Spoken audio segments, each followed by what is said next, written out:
Now let's look at some of the other questions which I've got. So my opinion on psychology, how it affects the process of making a product and launching it, and how the product managers ensure that any feature or move is not specifically a want. So I would say both of these are rooted on how you kind of go about doing your market research and your user research. Which kind of brings me to the best practices, and let's look at some of these best practices, and I'll try and answer these two questions while I cover these best practices. I think we talked about these three different facets of a PM's role. So I would say when it comes to strategy, it really needs to be aligned to the vision. It needs to be backed by research, both qualitative and quantitative, and we'll talk a bit about it shortly. And this is where I feel is the crux of the best practices, which is following a scientific method. And since all of you guys are engineers, you would probably have studied scientific method, or you would at least be operating under scientific method. So it might not be a new term for you guys, but it's very important in product management. And then takes me to the concept of measurement, which is what you see as OKRs. Now, OKR is a concept started from Intel, and most recently was familiarized and popularized by Google. So Google follows OKRs, and a lot of companies, including Spotify, are now following OKRs when they talk about setting goals and how we kind of measure our performance against these goals.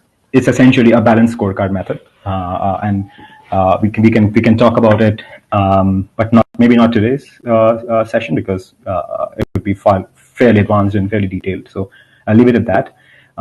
Please feel free to kind of read on the internet about this. And yeah, of course, you kind of take a milestone-based approach, as I already said.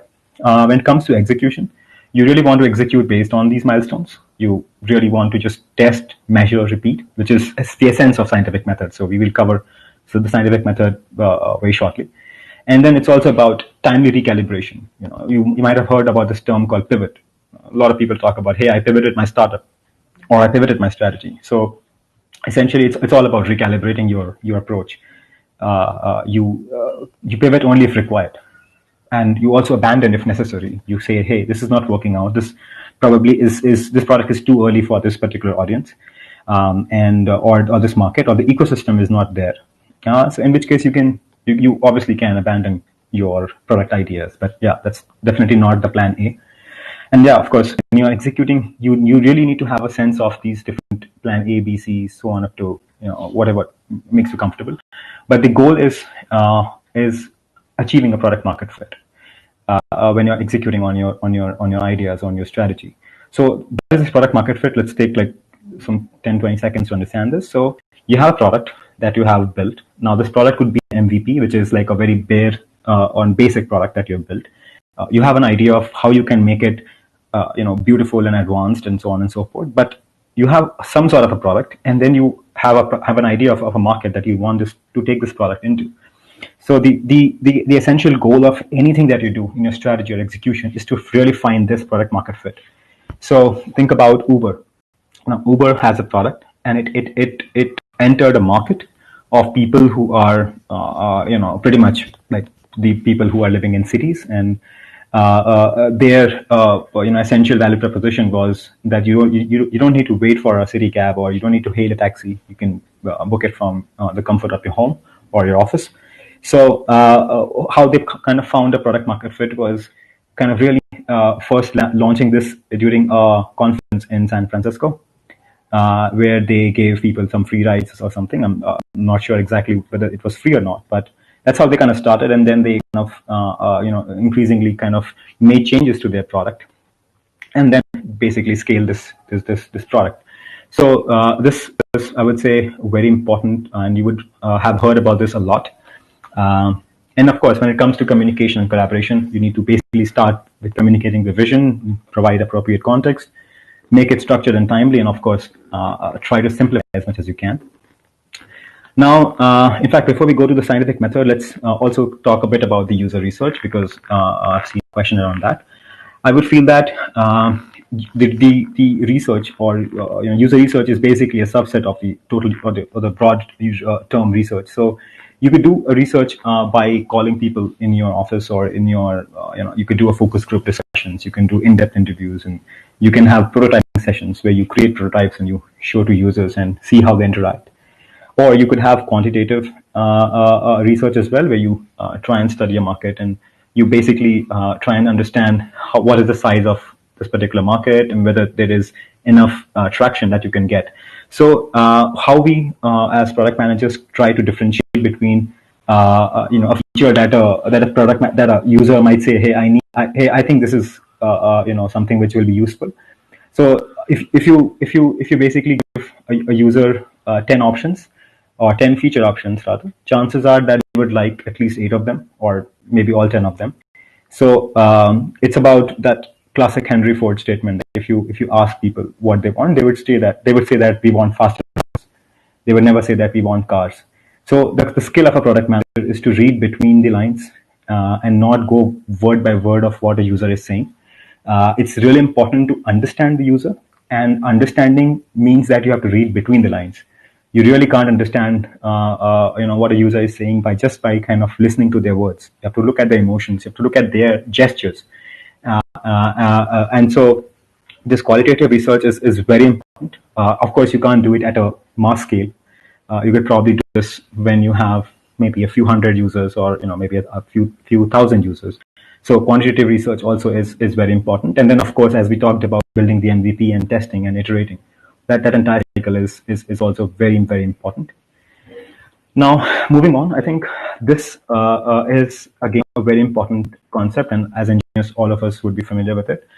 That basically, when you're talking about building a product or when you're talking about anything in your life, you would start by having a goal, or you start by asking a question if your goal is not clear, and you would do background research. You would construct a hypothesis. You would test it with an experiment, and depending on the outcome of the experiment, you will kind of troubleshoot, or you would analyze data, draw your conclusions, and then basically repeat the process. If the process is kind of complete to your satisfaction, you would say, okay, we are done, and then let's look at the results. And basically you would keep on drawing your inferences. So I would say that the scientific method helps at every step in the product development process, and if you follow it properly, it can lead to the product market fit. Now, this connection between a scientific method and a product market fit might not be very straightforward for even people who are currently product managers, because a lot of us don't really kind of zoom out and see this thing. That what let's take an example. Let's say if I'm interviewing somebody and I'm asking somebody, hey, I give you a problem, how you will solve it, and somebody says, this is what I'll build, and that's a straight rejection, that then and there, because I'm not looking at your solution. There are 100 different ways of solving a problem. You guys would have studied multivariate calculus. You will know that some of the questions don't have one unique answer. So similarly, you will probably not have one sort of a feature which can solve a given user need or problem. So what we really are interested in is looking at your hypothesis. Like, what is the question that you're asking? And this is something which I so far have not really kind of seen a lot of product managers emphasizing, which is sad, because this is how I would want to teach people who are on the other side, who are kind of trying to understand this domain. So this is very important, and I would also kind of elaborate. Some of you guys would have seen, some people when they talk, you would really be able to understand really clearly what they're trying to say. Whereas there are some people, when they talk, you will be like, hey, this guy is going all over the place. I'm not getting a sense of what he or she is trying to say. That difference also comes from following a scientific method. So what happens is, when you're talking as a product manager or otherwise, even as students, when you're talking to a normal person, the other person doesn't know what you want to talk. So you really have to kind of start and understand what is the question that is kind of common between the two of you. So as a sender and as a receiver. So similarly, as a product manager, what you really want to understand is the question which I'm asking, is it relevant for this user? Is the problem big enough?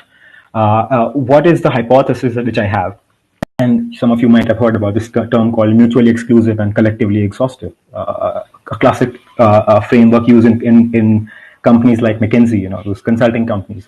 So what you really want as a product manager and in general in life as well is to kind of take that approach, which is very structured. You look at the different facets of a particular problem, and then you construct hypotheses for each of those facets, and then you kind of go down. So it essentially looks like a what you call as your binomial tree. So you have one particular overarching question, and then you kind of have a tree which kind of goes below that. So that's very important. And as you could imagine, I spent like 5 minutes on this. So yeah, this is super critical.